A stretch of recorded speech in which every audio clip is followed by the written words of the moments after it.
Today I'll be showing y'all how to put text behind the subject in Photoshop. Wait, but real quick, before we hop into that, welcome to Dareus Digital, a new series on my channel where I'll be showing you tips and tricks that'll help you become a better digital creator. all right, back to the task at hand. Basically like you see on magazine covers where they have a subject, a photo that's been taken, and they put the title of the magazine behind the subject. That's what I'll be showing y'all how to do today. A quick and simple way. There's many ways that I feel like you could approach this, but I'm gonna show you my quick and easy way, so let's dive right into it. We're gonna be using Photoshop, and I'm just gonna use a photo that I took a while back. So we're gonna open up Photoshop really quickly, hit new file. I'm just gonna go with my usual 5x6 to start. Doesn't really matter for what we're about to do right now. Okay, so I already have the photo that I want. Drag this out the way. This is the photo I'm going to use right here. So we're going to drag that in to Photoshop really quickly. We're just going to go ahead and spread it out until it covers up, since it's not the exact same size, which isn't really important for what I'm showing you all for right now. If you want to know about, sizing and all of that, I can make another video for that. I'm going to press enter. So now the photo is in Photoshop. I like to rename my layers just to keep up with them.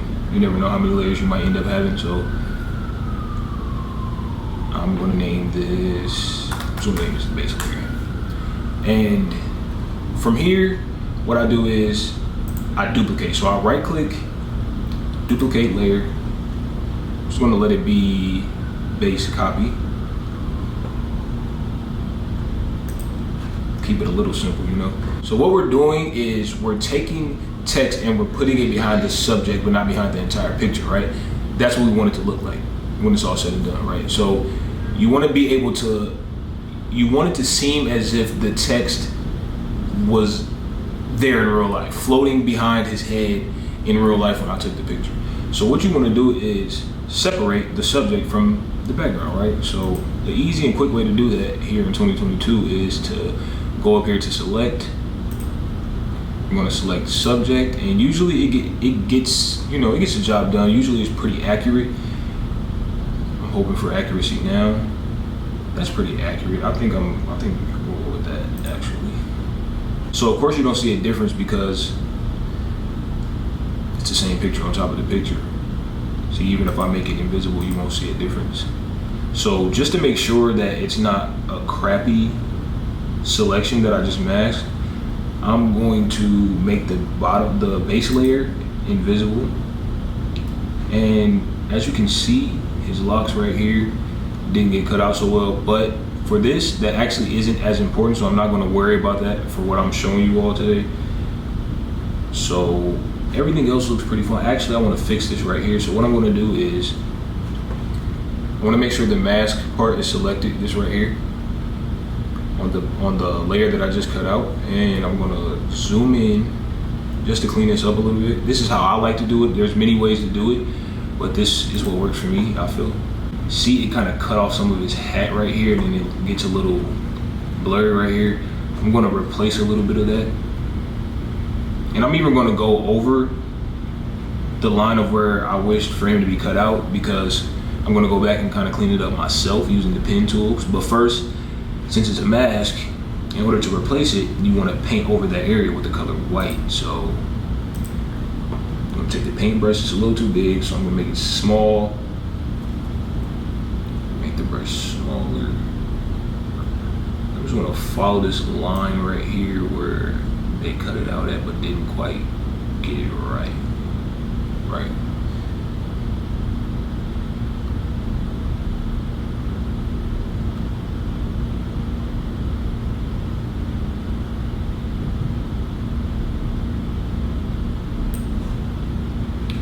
And as you can see, Photoshop didn't get it, Photoshop wasn't very accurate with it because the hat kind of matches the color of that area of the background of the photo. So it's understandable. I don't know if you all can tell from this, but it's actually not, like, that's all that area right there that just kind of went and added. That's not the actual hat, that's the background of the photo. So I'm gonna just add a little more up here. I can pretty much see where it separates now. So I'm gonna take the pen tool, and I like to zoom in a little bit more. I'm just gonna kind of select this area right here. And this is how I use the pen tool. This is pretty much the best way for me to use it. Like I said, some may say this is not the best way, but I think that we all get the results we desire in our own way. So I'll show y'all what works for me and what could easily work for you. I do it this way because I feel like it's more accurate sometimes than trying to allow the machine, Photoshop itself, to do everything and then getting frustrated when it doesn't get certain lines the way you want them. And then sometimes the smart lasso tool or the magnet tool doesn't always, it's not always as accurate either. So I think when I go through and I kind of pretty much draw whatever line I need or trace whatever I need by making small dots with the pen tool, like a bunch of small dots, it's the best way for me to do it. Like, I think, what better way, in my opinion. It can be very tedious, so I totally understand if like somebody would prefer another option, but it works for me, you know? I feel like Picasso or something. And right here, it's a little, actually it's very hard to tell the difference between the hat and the background, but I'm doing my best to see.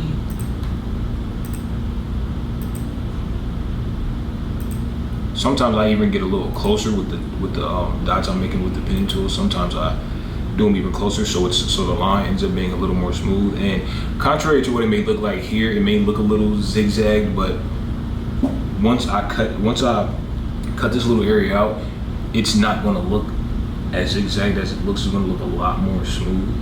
And then especially when I zoom out, when I zoom back out, you definitely won't be able to tell. And I'm not saying that that's artistic ethicalness, is that a word? But it works, you know what I'm saying? Everything, you don't always have a lot of time to complete whatever project you're doing, so sometimes you need these tips and tricks, or, you know, shortcuts or easier ways, whatever you want to call them, to get the job done. And after I trace what it is that I wanted to trace, the outline of his hat, where this little bit of extraness is now, I just come along here on the outside and just bring it back around to the starting point and connect it. And then I right click inside, make selection, hit OK, and then I'll zoom out a little bit so I can see the whole thing. And then I select the paintbrush tool again. And since I'm deleting parts, or I want parts to be erased and it's a mask, instead of using white this time, I'm going to use black, because white would have added, you know, more of what was there in the picture. So I make this eraser just a little bit bigger. Well, not eraser, but paintbrush. I'm going to just paint along this line, which is getting rid of that excess. And then I'm going to go to select, deselect, and go back to my move tool. And we're going to scroll out and see what we did there. And that works. That works for me. Now what I'm going to do is I want to take away, but I'm going to make the base layer visible again. So now it looks like nothing ever happened. And I like to duplicate this layer, this top layer, the one I just masked, the version of him that's kind of out there by itself. I like to duplicate it just so if I ever need to go back on my work, it's easier than to have to start all over and cutting that out again. And then after I duplicate it, I usually work with a copy. So the original one that I cut out, I'm going to make it invisible. And I'm going to work with this one. So with this new copy, the one I'm going to be working with, I usually convert it into a smart object just so it's not like an open mask. I don't know, for me, that just kind of, I got used to converting everything to a smart object. So when the mask is still kind of like open and like I don't know, it almost reminds me of open wounds, like something without a band-aid on it, something not closed, a box of cereal open. I don't know. It's the same concept. Work with me here. So now we have these two layers. You still can't tell. But I like to move the copy, like the original that I hid. I like to move it up and out the way, and I usually put it in the folder, but for now, since there's nothing else to put in the folder with it, I'll just leave it there because it's not really bothering me. And so with these, you can see there, you won't be able to tell the difference. So what I'm going to do is I'm going to hide this layer, the second version of him that I'll be working with, and I'm going to go over here to my text tool, and I'm going to start typing something. So right now, let's see, what do we want to say? Let's do the series name. So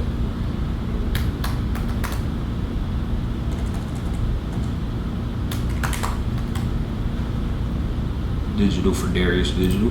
So I'm gonna slide that over, center it, and I want to use a different font. That font, it actually kind of looks on some minimalism type stuff. It looks cool like that, but I want to change this font. So just highlight this, come up here, and got some of my favorite fonts up here that I kind of use as like some go-tos. I'm gonna use this font. I actually found this font on dafont.com, DAFONT.com. I'll actually leave it in the description. A lot of cool fonts on there for personal use and things of that nature. So right here,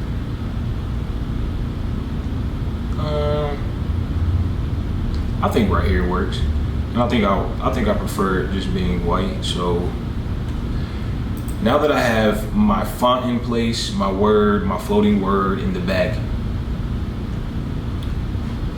it's only one more thing to do, pretty much. And that is, well, it's more than one more thing, because when I typed the word, it typed above all the layers I was working with. I'm gonna drag it below the copy, the version of him that is already cut out, and then I'm gonna make that version visible. And there you go. Simple. Pretty easy, right? It was simple. It looks simple. Cool. It says something. I feel like this is something you could use for a lot of different things. You can do it in many variations, honestly. Like there's really a lot of things you can do with this little trick, you know? You can see down here where his locks weren't cut out that well. Doesn't really matter because it's laying right on the original photo, so you wouldn't even know. There's other ways you can play with it. You can take, you know, scoot it around. It doesn't have to be like at the top like a magazine. Like you can really do whatever it is that you want with it. You can even do something where you have one word behind the subject or one word in front of the subject and give it that type of look of like he's kind of intertwined with the words, right? Let me move this word up to the top above him, so it's kind of a slightly different vibe, you know what I'm saying? So you can do a lot of different stuff with that. It's pretty simple, pretty easy, straight to the point. And just so you can see how different it can make the photo look, just so you can see how it took a regular photo and made it look just that much more professional as far as, you know, marketing and advertisement wise. When you think of that world, I just took a regular photo. Well, not so regular, obviously I've edited it after I took it, but I just took a regularly edited photo and I threw a word behind the subject and it just took it to a different place. So before, after, before, after, before, after. If there are any other tips and tricks you want me to show you regarding font and text as far as Photoshop goes or any other software, let me know in the comments below and I'll make that happen. For those of you that don't know, I'm a self-taught photographer, graphic designer, and all-around digital creator. I do have a degree in mass media arts and communications. However, I started teaching myself long before I even enrolled in university. So I'm mostly self-taught. Actually, most of the knowledge that helps me on a day-to-day with my creativity and what I do for a living came from me teaching myself. I taught myself most of my useful tools, my everyday knowledge on my own research, playing around as a kid. I learned a lot of stuff in the classroom, but most of what I use on a daily basis, I learned outside of the classroom, just to keep it a buck with you. With that being said, welcome. I'm your self-taught photographer and digital creator, here to teach yourself how to be self-taught. All right, so you know what to do. Like this video if you got anything from it or if you simply enjoyed it. Share it with another creator and comment how you plan to use this in one of your projects or something you have coming up, or leave a link and show us how you actually did use it if you want to, show us how you did it. Go ahead and follow me on Instagram where you can ask me all the questions you'd like, or just chop it up with me if you want to. And you can follow me on Twitter where we can get into deeper discussions about this type of stuff. And like I said, if there's anything else you want to learn or know regarding Photoshop, photography, or anything digital media, let me know in the comments below. I'll be more than happy to check that out and come up with some more videos for you guys.